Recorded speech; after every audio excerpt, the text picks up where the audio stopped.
We were talking about your career and what you've been up to, and at the time you just sold TO Networks to PayPal, Right.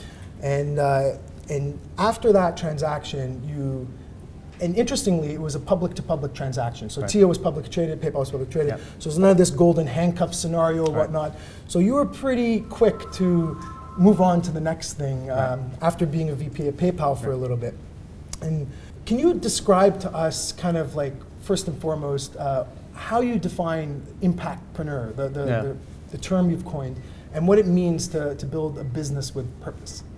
Yeah, thanks by the way for that question and for having me here, and for all of you to come and listen to this. It's really great to share some thoughts, and I hope we can make it interactive as well, and and talk to people. But so I've always been in love with the idea of being an entrepreneur, and then I remember hearing about other people's entrepreneurial journeys, and what kind of seemed interesting to me was, if you look at for example, the Webster's Merriam definition of entrepreneur, it's essentially anyone who took any kind of risk to start a business for financial gain.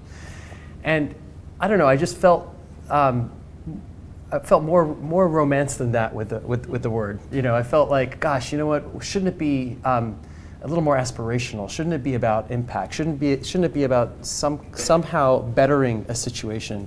And unlocking the value that you've essentially brought forth, to gain through some kind of arbitrage, I don't think should really be part of being an entrepreneur. But unfortunately, it is. Right. So I said, okay, well, if I could redefine and recoin a word that inspires me. Right.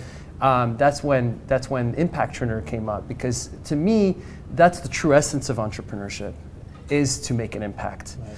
And the bigger the impact, the bigger the monetization potential. And I think a lot of times entrepreneurs draw a straight line between where they are today and where they want to be from a monetization perspective. Mm-hmm. But I find if they focus on impact, everything will take care of itself.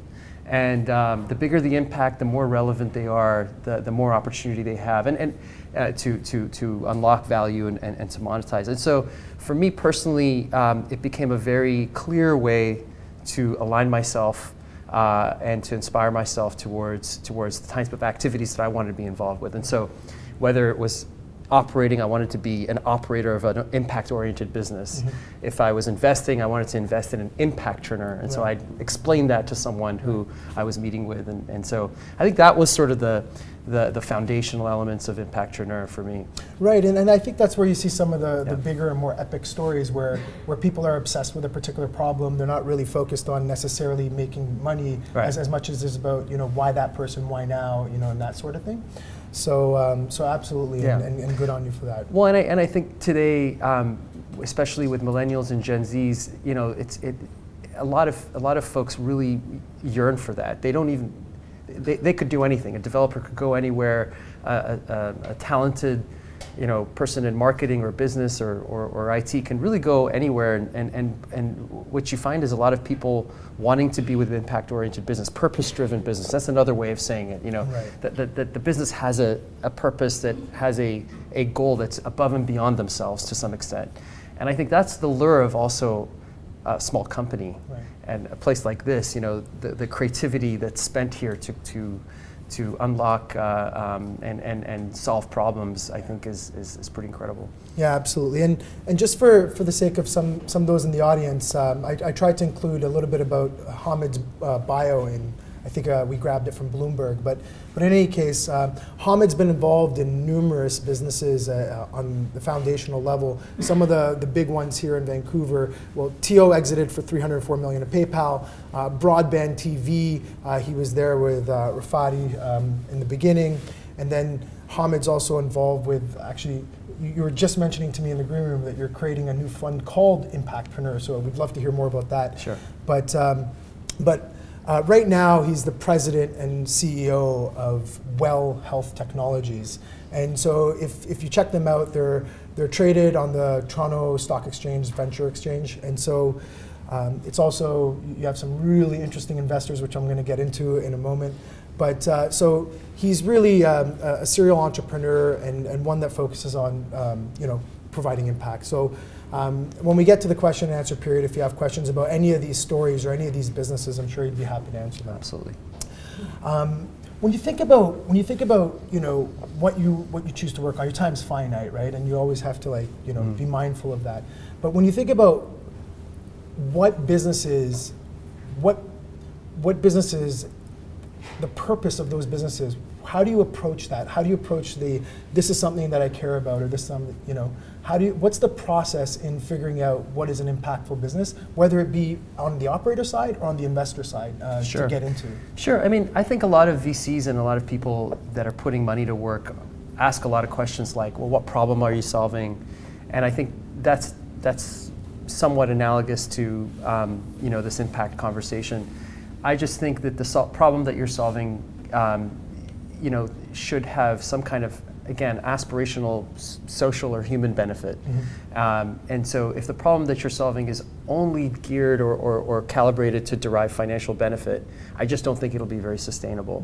And that's so it's, in my view, it's actually an exercise in creating very sustainable businesses. And if you meet with talented VCs, a lot of times they're really trying to get to the core of what you're doing and how relevant you are to a business, which is another way to describe how impactful you are to that business. And so, and your per unit economics are calibrated to how impactful you are. And so, this is why I really think it's a fantastic way of thinking. Right. And so, yeah, anytime I meet an entrepreneur, I really try to get to the core of the matter and how is their product or service truly affecting their customers. And ultimately, you find that's why people pivot, right? Because they're not connecting, they're not creating that traction that they want, and they pursue solving that problem in a different way so that they can be more relevant. Right. So I think it's just strategy is so multifaceted, and I think there's so many different tools out there. This is just yet another tool. Right. How can I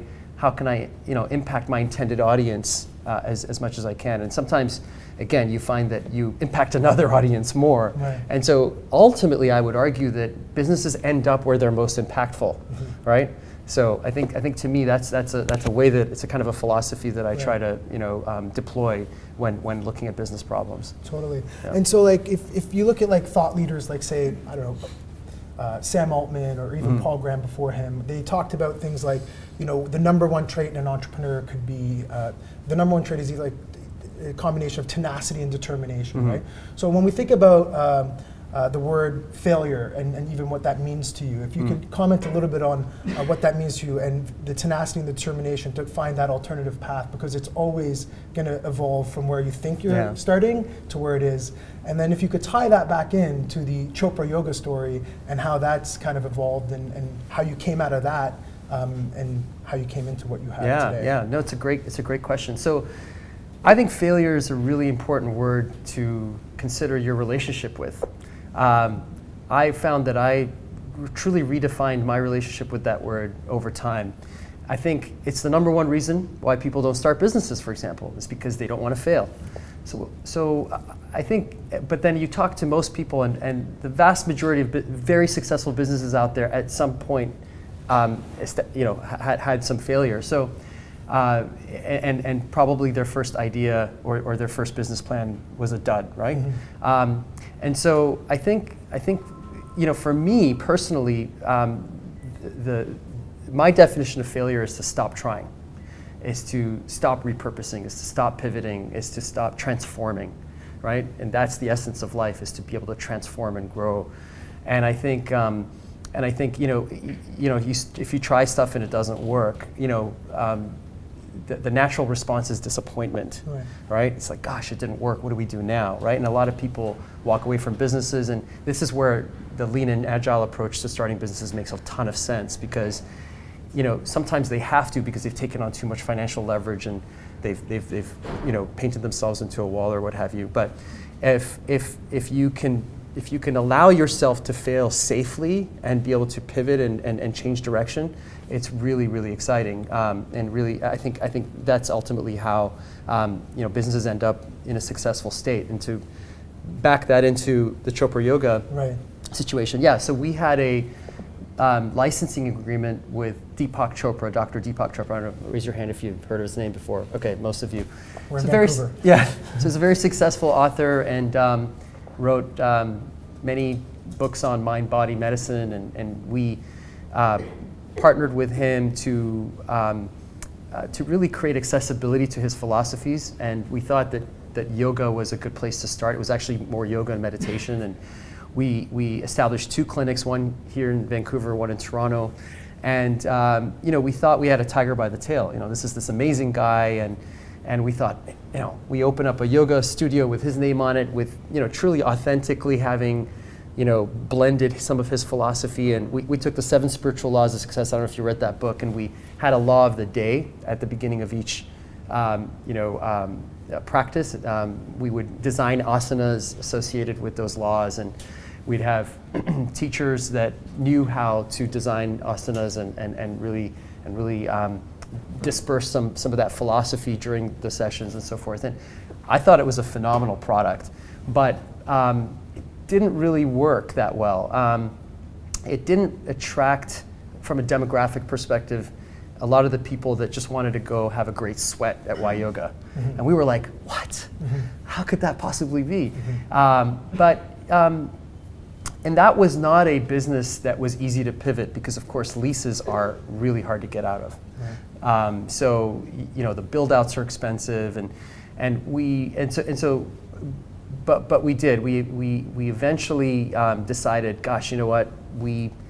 Instead of Chopra Yoga being a really substantial scaled business, why don't we make yoga a strand of an overall alternative wellness play? Because we said, gosh, we really want to be in this business not because we're in love with yoga, but because we believe that there are ways of improving health that are not necessarily super medically inclined. Right. Initially, that was sort of the idea. Right. I remember we talked about that. Yeah, exactly. And then, we went out there and assessed the market opportunity for alternative wellness plays and how big they could get. And then our market study was like, wow, they don't get very big. And we looked down in the States, and there weren't very many examples of companies who'd really been able to capitalize on this concept at scale. So we said, gosh, okay, we'll recalibrate it again. And the question that we asked ourselves is, what are we really trying to do? Well, we were trying to make an impact on people's health. Right. And the more we looked at it, we found that there are really big problems in primary health care. And a lot of health starts in primary health care, which is your family practice physician, walk-in clinic. And we started to turn our attention there, and we found a big business model issues. Here in Canada, we're extremely fragmented. For one of the countries, one of the 40 countries with modern medical systems, we're actually in the last quartile of those countries as it relates to digitization. If you want to go to a time warp, go to a doctor's office here in Vancouver, and it's the same as it was 30, 40 years ago. It's the same equipment. There's very little digitization. You probably didn't have the option of booking a patient, booking online. Right.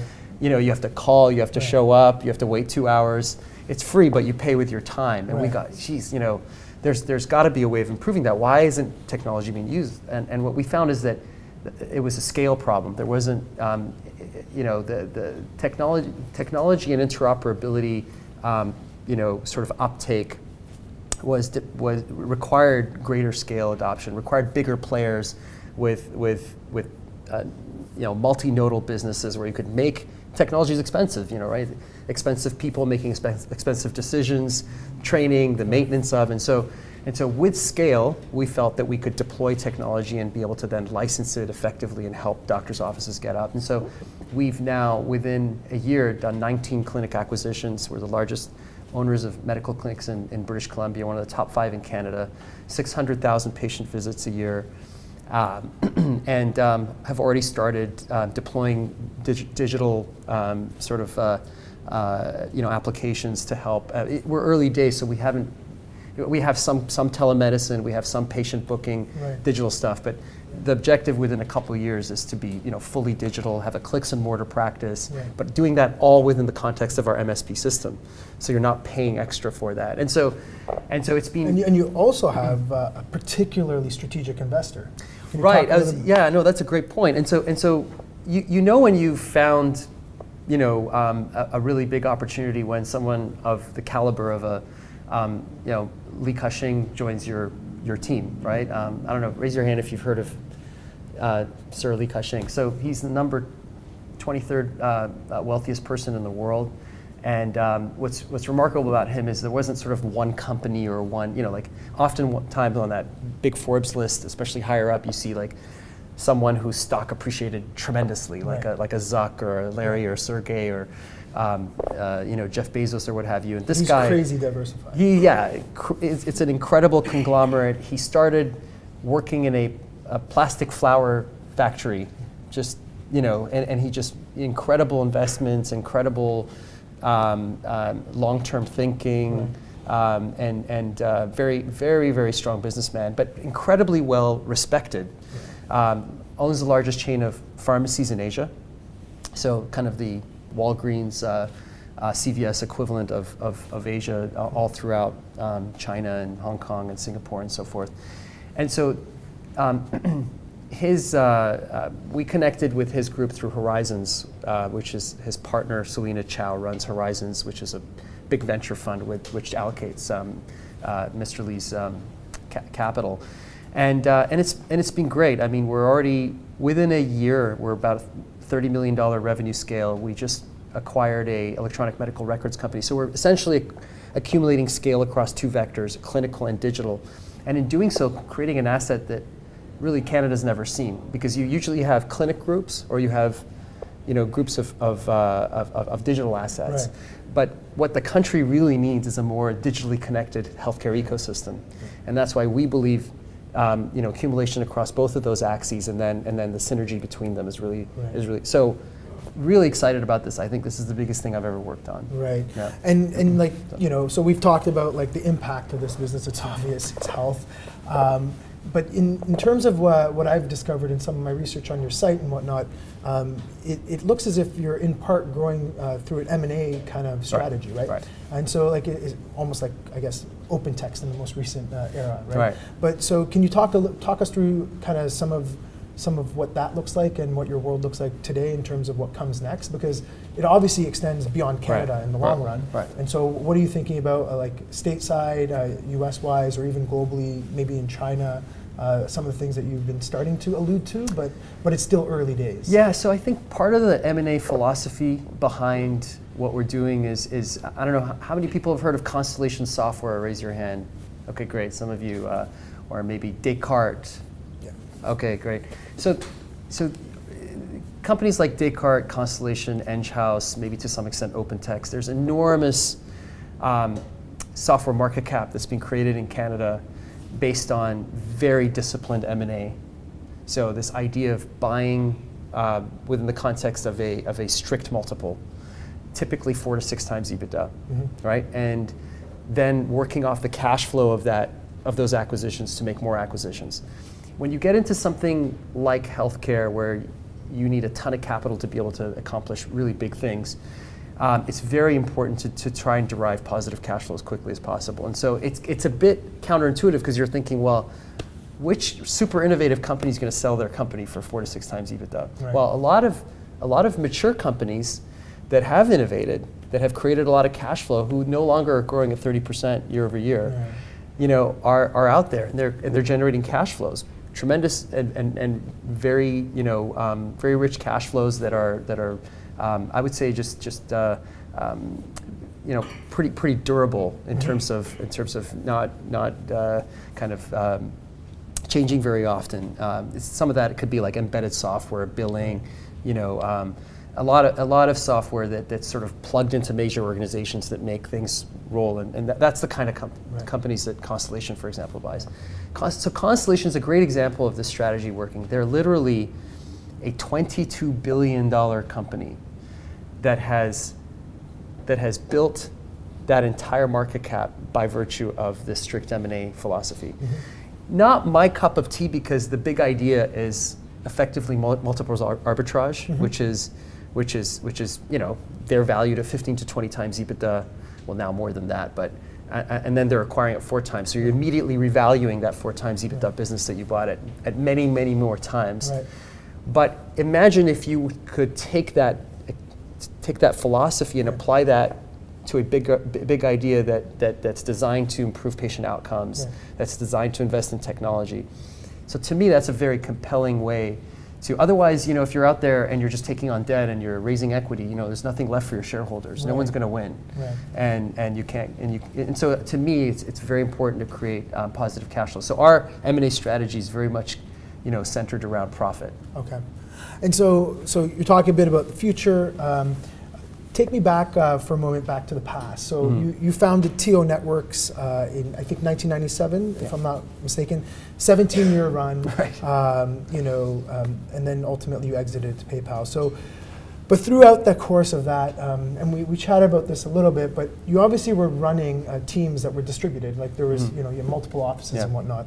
So can you talk to us about two things? Number one, you were once quoted saying that culture isn't just a factor in building a great business, it's the only factor, right?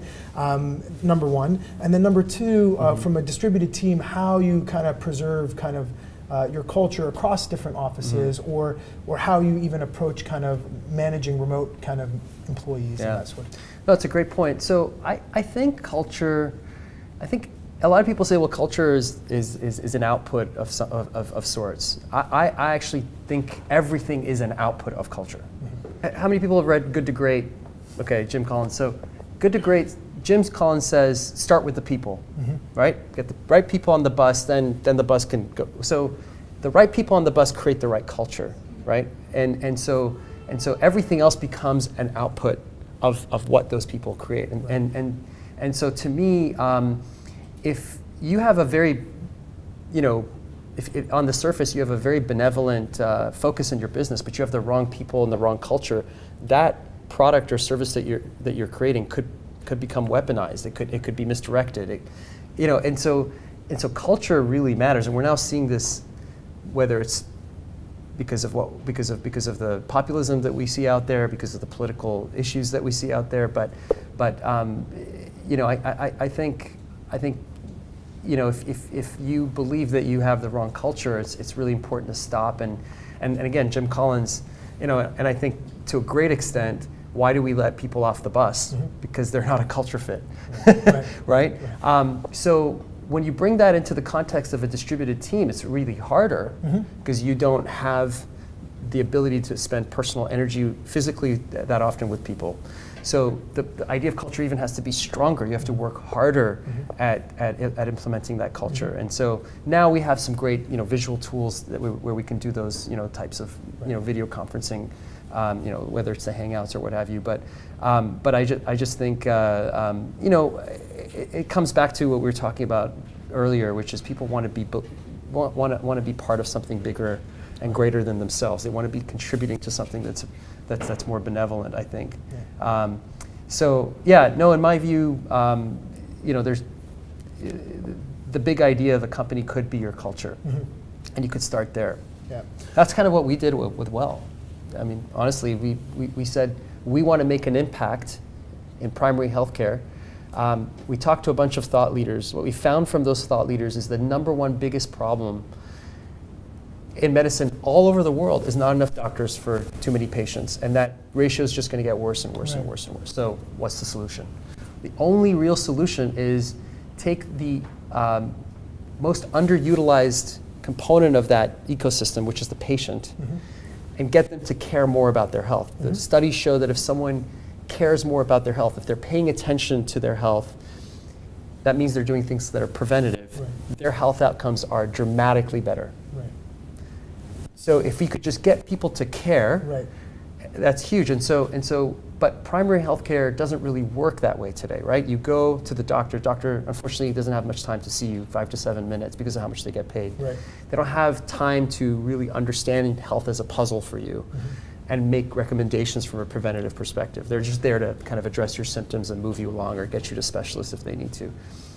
But one of the things we're going to do is by virtue of having scale, we're going to give patients a patient portal where they'll have information and a call to action and the ability to get more interested in their health. And we see examples of that in the marketplace with like things like 23andMe or what Theranos tried to do, and these sorts of things where people, they want more data on like what, their lineage and their background and what they're susceptible to, and so that's why I think when I was reading on your site, like even like the artificial intelligence piece comes into play, and like famous authors like Yuval Noah Harari have talked about how AI outperforms doctors, or doctor in a void versus a doctor plus AI is just no contest, right? And so can you talk a little bit about that and how you see, you could say digitization as a broad category, but how do you narrow down on a sliver that you go and tackle where you tackle big problems first on the digitization front and bringing in that artificial intelligence and that sort of thing? Yeah, I'll give you a great example. This local company right here. How many people have heard of Meta Optima? Raise your hand if you have. Okay, so great local company, really a strong AI team, and they've deployed AI truly at scale. They have the world's largest annotated database of moles, so pictures of moles. So how did they obtain that? So they designed a camera that sits on top of an iPhone or an Android phone that makes an iPhone or mobile phone basically the equivalent of a very expensive dermoscopic device that can take high-res photos of moles. Then they have electronic health records software package that basically takes those moles and does pattern recognition and machine learning around them. And they've created a decision support tool for dermatologists so that dermatologists can get actionable intelligence. And in reality, it's pretty darn good. I mean, it could probably do a better job than the physicians. But we're a long way away from medical systems around the world to be able to have machines overrule humans, because there's still a lot of other factors that I think that haven't been processed and so forth. But this is a really interesting example. They got this database by virtue of being the electronic health records and platform for the largest chain of skin cancer clinics in Australia, because of course you've got the hole under the ozone. So I joined as an investor a couple of years ago, and then as a board member, and then just recently in the last few weeks, Scott Farquhar, have you heard of his name? He's the billionaire from Atlassian, the CEO. He joined the board, and he and his partner have put some money into the company, because of course they look at the hole in the ozone in Australia, and it's a major problem. The incidence of skin cancer is alarming, right? And so that's caused them to seek out the best technology and wanting to support it from an impact perspective. And it's just a great example of a technology that's really at age. Like this is not 10 years from now. This is today. This AI is deployed. It works. It helps physicians. It provides clinical decision support, and it's. I think it's just a great example of what you're going to see in other branches of medicine. Right. Yeah. And there's also another local company run by Herman Lowe here. Views IQ is another example. Sure. And I guess the list goes on and on. But excellent. I just want to do a quick check with Gordon on the live stream if there's any questions. If you can. But at the same time, if there's anybody in the audience, we can open it up to questions at any time. Like we want this to be a bit of a conversation, so you're part of it. So please, if you have any questions, raise your hand and we'll get to you. Yeah. So you talked about pivoting, right? So, inevitably you have a vision, or someone has a vision that you sign on to, and at some point you realize that the validity of that vision needs to be called into question. But as a result of pivoting, you could lose a lot of the alliances that you've built, or a lot of the friends that have decided to join you along the way. So how do you calculate the cost of the pivot? Granted, there are some people that are like, oh, do I still have a job? Great, I'm here. But other people that are there for their values are aligned with the vision, right? So how do you calculate the cost of that pivot with regards to the potential loss of those folks? Yeah, it's a really good question. Sometimes the challenge is pretty spectacular, right? I mean, I don't know if you heard the story. I think it's about the 3M Post-it sticky notes. I don't know, raise your hand if you've heard the story. But yeah, most of you have. So it was trying to create this superhuman glue, and it barely worked, but it was perfect for binding two pieces of paper together, and it became this revolutionary product. So I think it's a question of just really being authentic with yourself and asking, it's a bit of making lemonade. Like okay, I tried to do this, I got lemons. What can I do with this? And maybe with the added, kind of factor of what can I do with this that serves and supports, my serves and supports me from an inspiration or vision perspective. But it's not a straight line. It's probably agonizing. It's and I think that is truly, in my view, the entrepreneurial journey. It's not, the entrepreneurial journey is never a straight line, in my view. It's really a very messy, very squiggly line that's a lot of that pulls at you in many different directions. It puts a lot of stress on you before you finally find what it is that you're supposed to do. And then it's still really challenging to get there. How many people here run a business? Raise your hand if you run a business. Okay. So do you ever notice that when you're running a business, from the outside, when people talk to you, they're like, things are going really well for you, and it just looks amazing. You've built this business, and you on the inside, you're like dealing with 1,000 problems. You're like, this is a mess. But then I'll tell you something, it's like that every single day. And even, because you know about all the problems. Until you get to hundreds of millions of dollars of value, it never stops.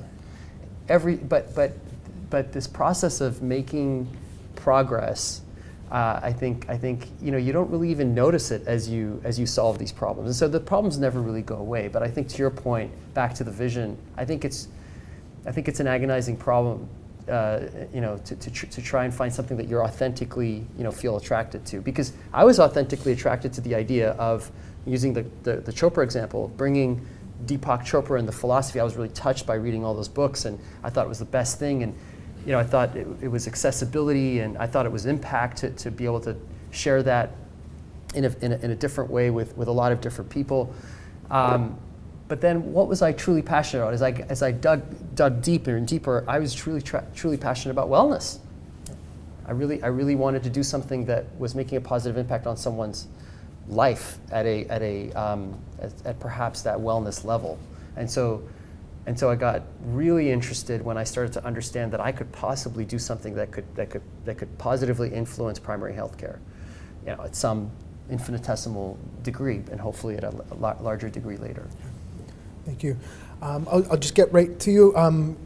Chris in Seattle on the live stream asks, how did you pick to expand where to expand with TIO? Vancouver and SF makes sense. Why did you have a presence in Jersey City and DC? Both acquisitions. Okay, Yeah. that was an easy one. Yeah. Right. Question in the back. Hey guys, so one of the biggest issues I'm having right now is, as I move forward and build my companies, not only how do I hire the right people, but how do I find the people that'll help take you to the next level? Kind of, they say it's not what you know, it's who you know. Mm. How do you make those connections, and where do you find those people?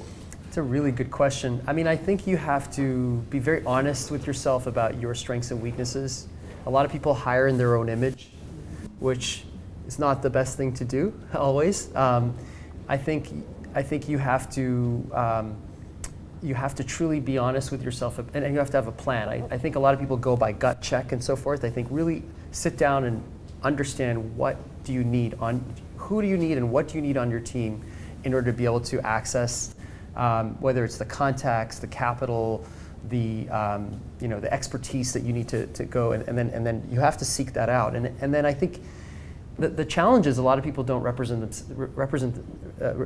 themselves properly, right? And so I think that's where I find some of the best people is in terms of how they hire is how do they select, how do they bring people in, how do they bring them in slowly so that they can determine whether or not they're the right fit, and then very quickly get them out if they're the wrong fit. I mean, there's just a whole lot of art and science around that whole hiring and integration process that I think is really key. So yeah, I mean, I would say, I think just probably the mistakes that I've made before. I think about it when you walk around the halls of your company.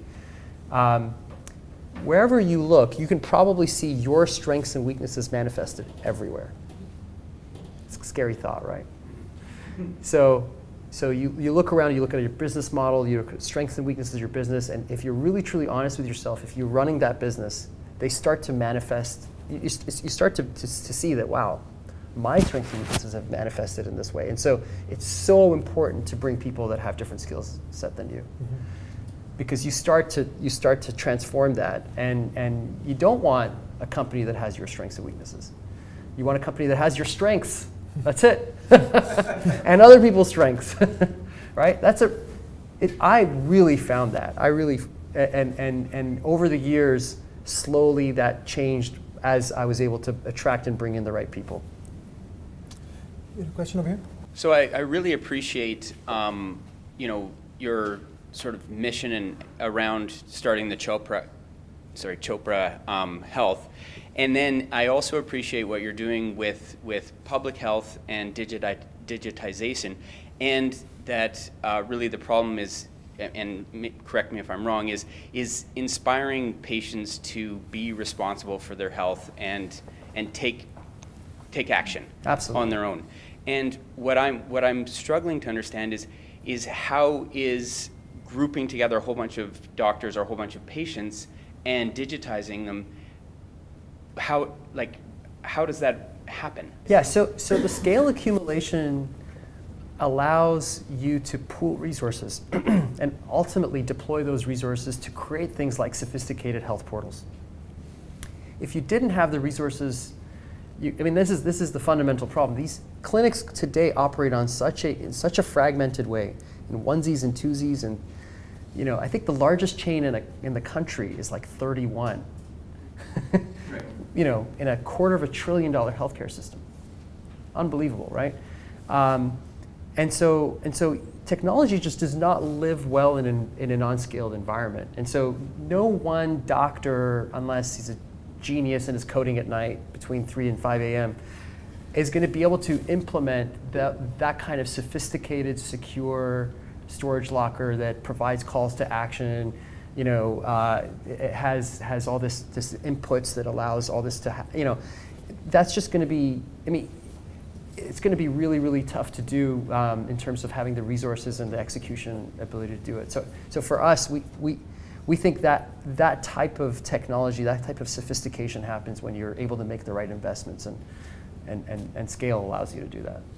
I'm curious, what does the term social entrepreneur mean to you? And how is it similar or different from Impactreneur?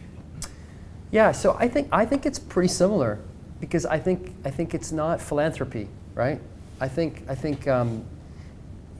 end of the day, an entrepreneur is still seeking a for-profit motive, but is cognizant of the social, aspects and consequences and downstream effects of their product or service. And so, to me, I use those fairly interchangeably. I think social is good too, because I think it's a good word because it conjures a different image. But I feel that they're fairly interchangeable with impact. Yeah. Yeah, in Toronto, I think Sir Richard Branson partnered with the Mars Institute to create a fund to fund businesses with social impact, but explicitly to also make money as well, right? So they can go hand in hand, and it can work really, really well, even on the investor return side. I don't know. Yeah, charity-based models don't really work for change, right? What works is when you have a sustainable business model that allows things to perpetuate over time, and that's why I think it's important. And I think we have this disassociation in our culture where making money is not good, and we certainly see that in the medical industry. But making money is important because it allows us to have resources to be able to continue to make investments to improve patient outcomes, which is everything. So, please. Hi, my name is Brittany Hobbs. I am a customer experience researcher, and I do a lot of work in public health right now. And one of the challenges that we have when we're trying to really understand how users are using technology, but also how do we marry this idea of needing evidence-based change management with what users actually want to use and what they find delight in. How do you, as someone who now has to marry together the needs of doctors, who are very evidence-based and very old school, in particular in their ways, with just the general population who need to learn about health management? So Yeah, I mean, I think you're absolutely right. Doctors are, for lots of good reasons, very resistant to change because they want to make sure that, I mean, they're in a very sensitive position, dealing with people that are very vulnerable, and they really want to protect that relationship. And I think it's the right thing. And so I'm really respectful of sometimes their resistance to change. So I think it's important to if you want to be making change, is especially with a group like physicians, you have to come through the lens of a good dose of evidence-based research and practicality. But I think that a lot of it is there, and sometimes just avoided and disregarded. And so look at telemedicine, for example, right? Telemedicine,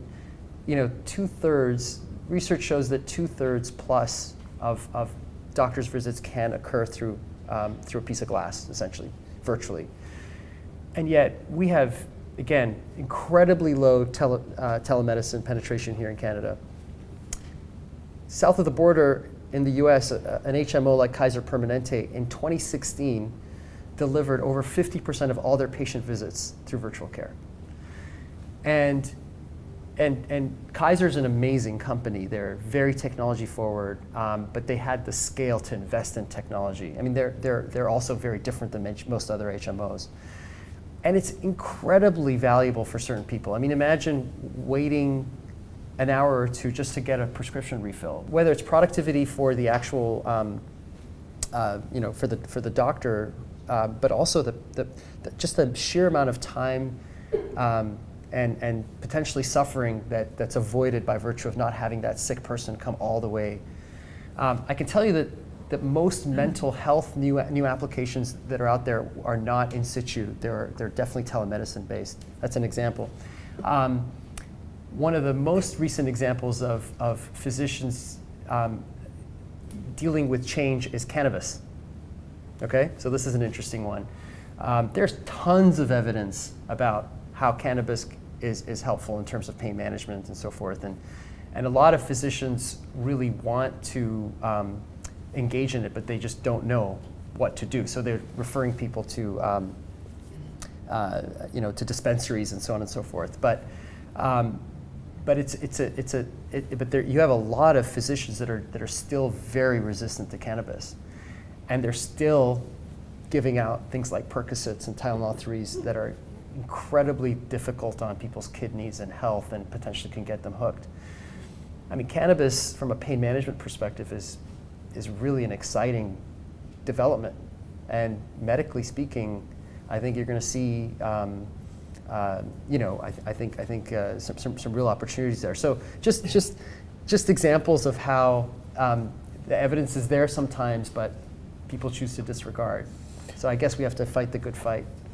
Yeah, and we've seen that too, because one of the companies that we work with across Canada is called Hims, and Hims is the world's fastest growing men's wellness brand. I think TechCrunch just reported that company's about 20 months old or so, and they just reached a $1 billion valuation. And part of the success, obviously explained by sales, is partly through the access piece, through the telemedicine and that sort of thing. So that's something that we've seen. It continues to unfold in the Hims story, who has employees across Canada through Terminal.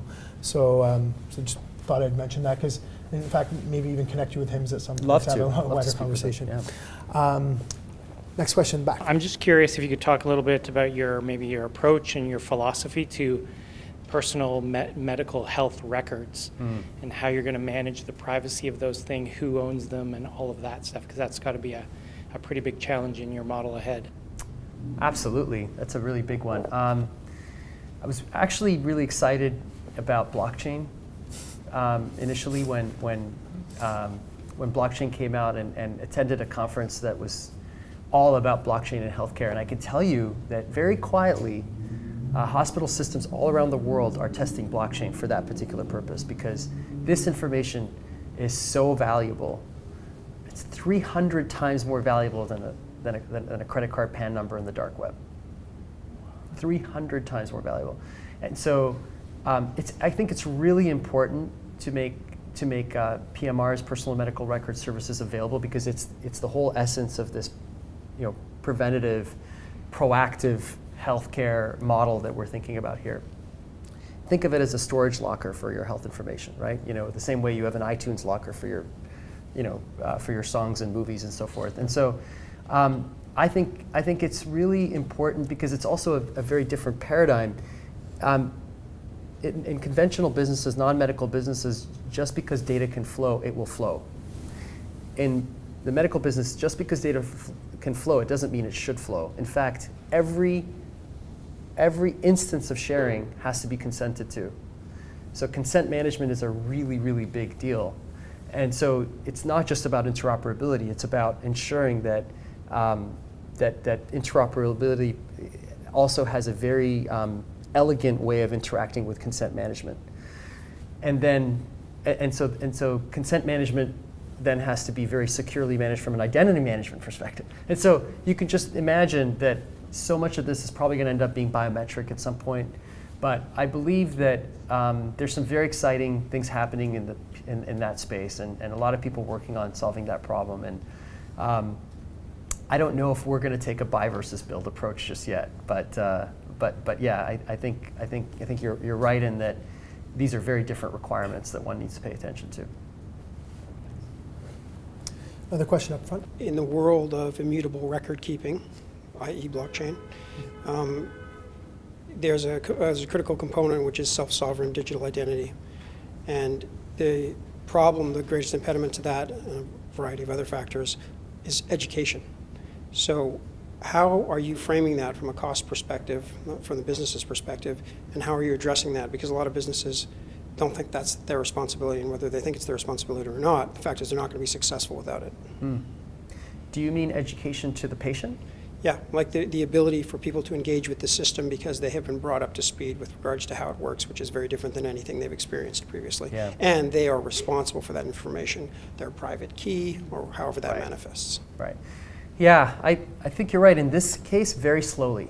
I think you have to do it very slowly and very carefully because it's also a behavior change.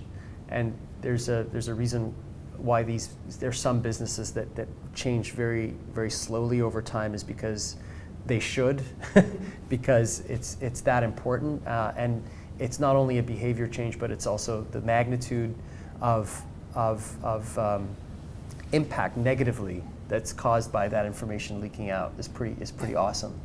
So yeah, I think that's another reason why I like clinics. A lot of people say, "Hey, why are you buying brick and mortar clinics?"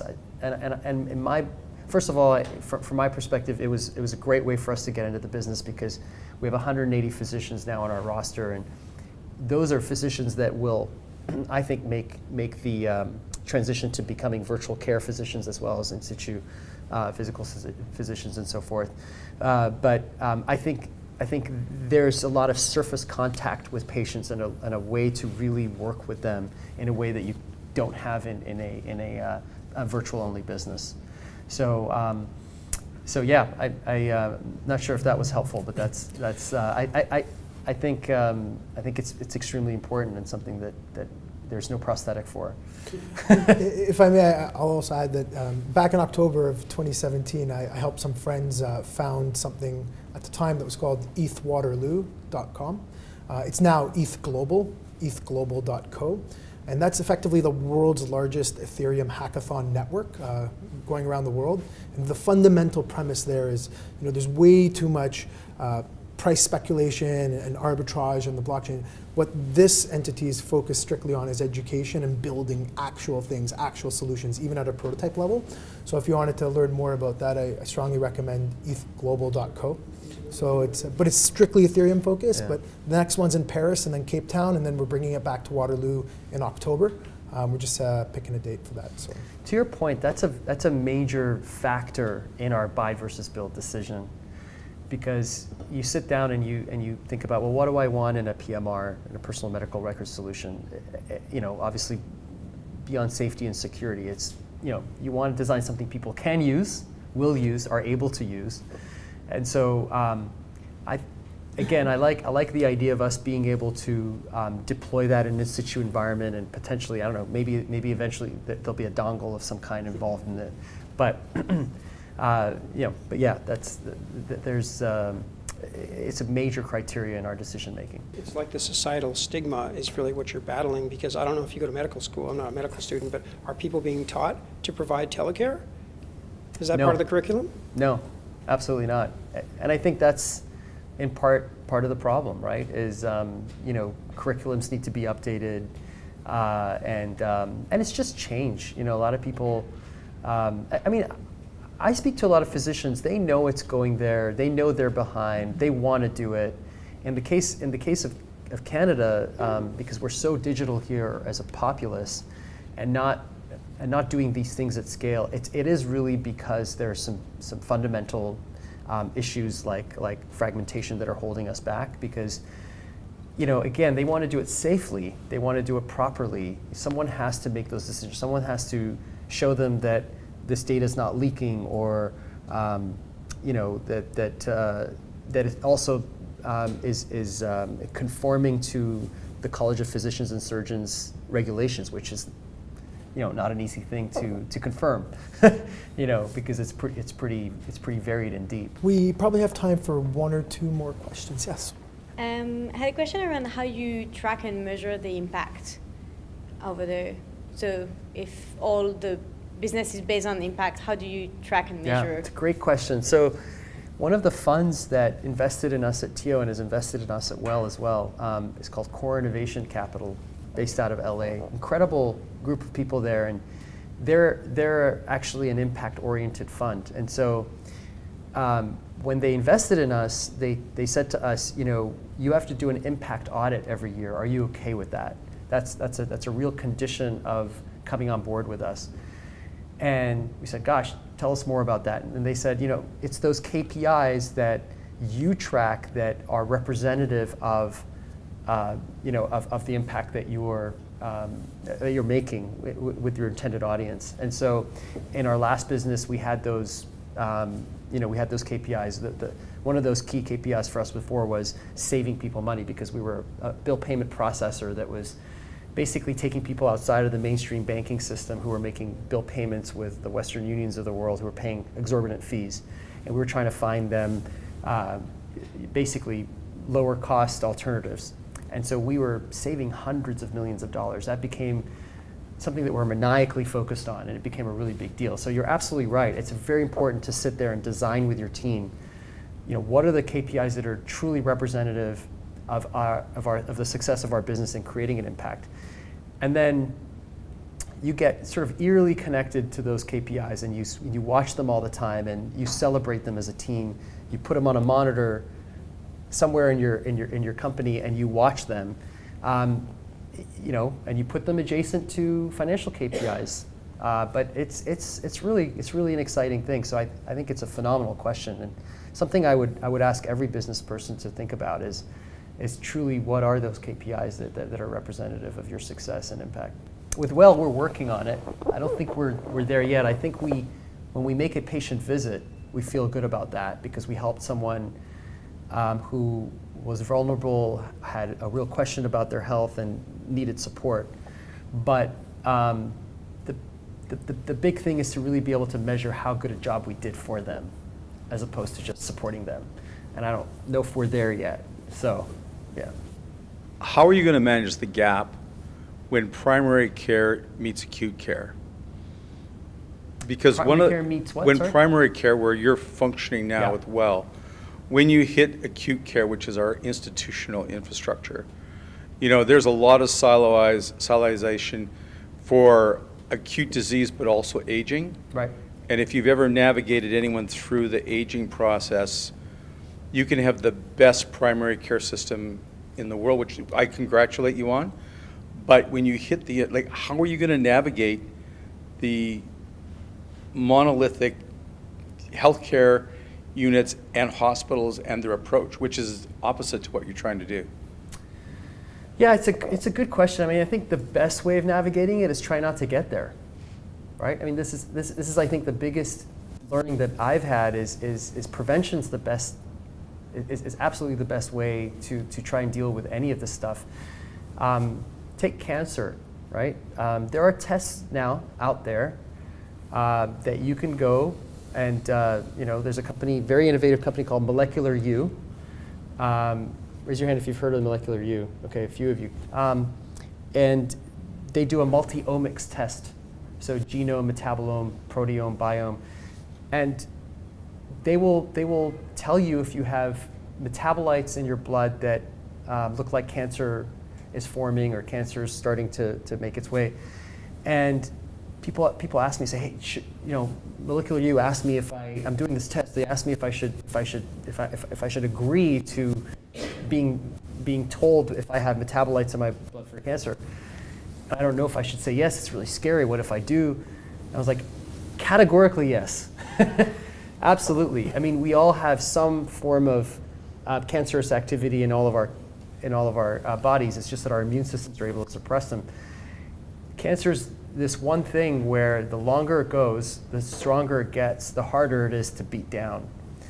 And prevention. So if you're regularly doing this preventative test and understanding if you have these metabolites, there's so many interesting interventions. Even the most terrible cancers, they're way easier to deal with, even though they're still very serious, if you catch them earlier in the cycle. Cancer, when it evolves, it becomes something that fights for its own life. It's really, imagine that, right? It fights for its own life. It's a living organism in you that fights for its own life, and that's why you have to nuke it and chemo it and radiate it and do all these things. And so take Alzheimer's. Alzheimer's, I'd say categorically don't find out if you have, because what can you do? I'd say it's just going to impact the quality of your life because there's no real known interventions. So yeah, I'm a big proponent of intervention, of prevention. I think downstream your question about this kind of connectivity between primary care and secondary and tertiary care, once you get farther downstream, that's where technology's really come a long way. And we have great technology here, and what they can now do. Have you heard of focused ultrasound? Raise your hand if you've heard of focused ultrasound. Okay, so focused ultrasound is, when we were kids, we'd take a magnifying glass and we'd burn a leaf or an ant if we were not nice or what have you. Mm-hmm. Well, you can now do that with light. You can magnify light and focus it, and actually cook a tumor. If you have an interventional radiologist that knows exactly where a tumor is, you could actually cook it with focused ultrasound and kill it. It's unbelievable. You could play golf later in the day. Unbelievable. You could just there's proton therapy and there's focused ultrasound, and I think the future is really bright there. Precision. The entire medical field is moving towards the direction of precision and non-invasiveness, and I think I'm really quite happy about where that's all going, and yeah, if that helps. Super cool. Well, when I got really excited about the idea of doing this, so I'm really happy that we had this opportunity. I'm humbled to be sitting here beside you. Oh, I'm humbled. Thank you so much. No, really appreciate it. Yeah. And I do have one last question. So, I hate to sound like your father here, but when are you getting married, Hammad? That's a really, so this is an area where I've failed miserably, and I'm coming to terms with my relationship with that word in this case. I need to pivot. I was half joking, but you're literally answering me. I don't know. I'm maybe you can explain to my parents how much trouble I'm in. Yeah, but no, hopefully soon. A bit of a subject matter expert. No, but all jokes aside, it really means a lot to us that you join us here in Vancouver. You're one of Vancouver's finest. Love this serial entrepreneurship story. It continues to unfold. There's probably so much more to keep track of. So on behalf of everybody here, on behalf of everybody on the live stream, on behalf of everybody on the Terminal and Atomic teams, thank you for coming to join us here today. It means a lot. And if Olivia, if you could just pass me that box. I thought about what to get you, and I spoke to your admin, and she told me that you definitely appreciate red wine. So absolutely. These, from what I understand, are two of the finest red wines that are produced here in BC. So thank you. This is for That's you. Thank lovely. you so much. That's for joining so us. nice of you. Thank you. Appreciate that. Thank you.